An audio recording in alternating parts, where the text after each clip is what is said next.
One nation one election आज लोकसभेत मांडण्याची शक्यता. दोन्ही सभागृहात काही महत्त्वाच्या कामकाजावर चर्चा होण्याची शक्यता. महाराष्ट्र काँग्रेस प्रभारी रमेश निथला आज काँग्रेसच्या नवनिर्वाचित आमदारांशी नागपूरमध्ये करणार चर्चा. काँग्रेस कमिटीच्या कार्यालयामध्ये होणार चर्चा. नागपूर विधान भवन विस्तारासाठी शासकीय मुद्रणालयाची जमीन तातडीने अधिगृहीत करा. विधानसभा अध्यक्ष राहुल नार्वेकर यांचे संबंधित अधिकाऱ्यांना निर्देश.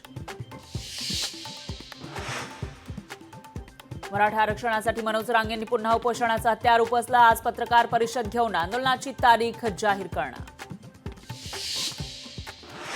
कोल्हापुरातून महाराष्ट्र एकीकरण समितीचे शिष्टमंडळ नागपूरला रवाना. आज मुख्यमंत्री आणि उपमुख्यमंत्र्यांची भेट घेण्याची शक्यता.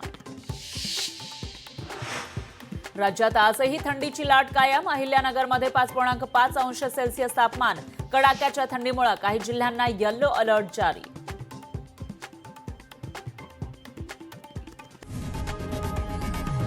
लोकशाही मराठी ऐका, पहा, जागरूक रहा.